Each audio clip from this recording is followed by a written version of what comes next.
உனக்கு நிஜமாவே பொண்ணு பிடிச்சிருக்கா சுரேஷ்? பொண்ணுக்கு என்ன, நல்லா தானே இருக்கா, நல்ல குடும்பம் வேற. நல்லாதான் இருக்கா, ஆனா சுரேஷ்க்கு பிடிச்சிருக்கணுமே. நாம அதை கேட்கவே இல்லையே, அதனாலதான் கேட்டேன்.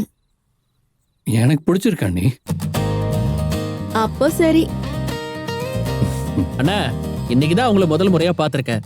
இன்னும் பேசவும் இல்ல, பழகவும் இல்ல. அப்புறம் எப்படின்னா உனக்கு பிடிச்சிருக்கு? ஏற்கனவே ஒருத்தன் பேசி பழகி கல்யாணம் பண்ணதெல்லாம் போதும், எல்லாரும் அதையே பண்ண வேண்டாம். நிச்சயம், கல்யாணம் எல்லாத்துக்கும் மாப்பிள்ளையே நல்ல நாள் பார்த்துட்டாரு. இப்படி ஒரு மாப்பிள்ளை கிடைக்க நாம கொடுத்து வச்சிருக்கணுங்க. அதெல்லாம் என்னவோ சரிதான். இந்த வீட்டு மேல அவருக்கு இருக்கிற அக்கறை மாதிரி வேற யாருக்கு இருக்கு? மாமாக்கு நம்ம வீட்டு மேல அக்கறை பாசம் இருந்தாலும் என் மேல ஒரு தனி பாசம் இருக்கு. வேற யாருக்கும் அந்த அளவுக்கு என் மேல பாசம் இல்ல. அப்படியெல்லாம் இல்லடா. ஏன், எனக்கு உன் மேல பாசம் இல்லையா? என்கிட்ட சொல்லியிருந்தா நான் கூட தான் பொண்ணு பார்த்திருப்பேன். சொல்லி பாக்குறதுங்கிறது வேற, சொல்லாம பாக்குறதுங்கிறதும் வேற. முதல்ல ஸ்ருதிக்கு கல்யாணம் பண்ணி வைப்போம், அப்புறம் தான் சுரேஷுக்கு பொண்ணு பார்ப்போம்னு நினைச்சிட்டு இருந்தான்ப்பா. ஸ்ருதிக்கு அடுத்த வருஷம் தான் கல்யாணம் பண்ணி வைக்கிறதா பேசியிருக்கோம். அன்னைக்கு கோயிலுக்கு போயிருந்தோம்ல, அன்னைக்கு எல்லாருடைய ஜாதகத்தையும் தான் பார்த்தோம். அதெல்லாம் உனக்கு தெரியுமா? தெரியாதுப்பா. நீங்க சொன்னாதானே மாமா தெரியும். நீங்க தான் எங்க கிட்ட எதுவுமே சொல்றதே இல்லையே. மாமாவை எதிர்த்து எதிர்த்து பேசாத.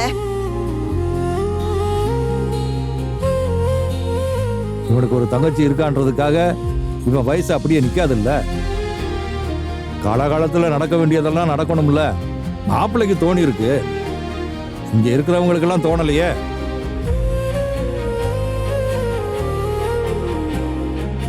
கல்யாணம் உடனே வச்சதுதான் ஒரு மாதிரி இருக்குங்க. ஆனா மாப்பிள்ளை சொன்னா அதை தட்டவும் முடியாதுல்ல. அதான் அவனுக்கு கல்யாணம் இந்த மாசத்திலேயே முடியலைன்னா ரொம்ப லேட் ஆயிடும்னு அவன் ஜாதகத்திலேயே இருக்குல்ல. இல்லங்க, உடனே நிச்சயம் வச்சு 2 வாரத்துல கல்யாணத்தையும் வச்சா 2 வாரத்துக்குள்ள சொந்தக்காரங்க எல்லாரையும் கூப்பிட முடியுமா?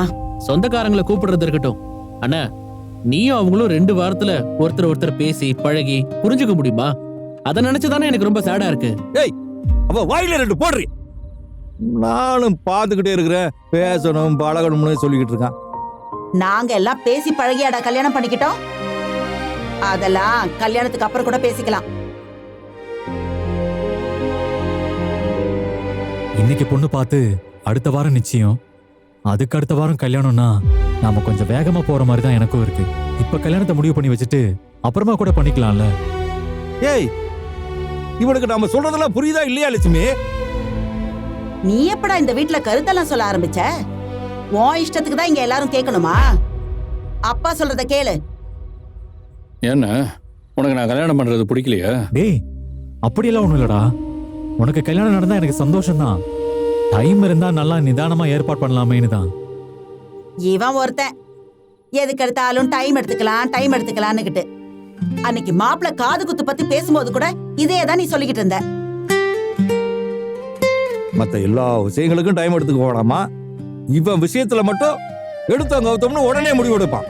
எல்லாரையும் அதை செஞ்சு கஷ்டப்படுத்துவான். கல்யாணம் மாப்பிள்ளை வீட்டுல தானப்பா நடத்தணும்.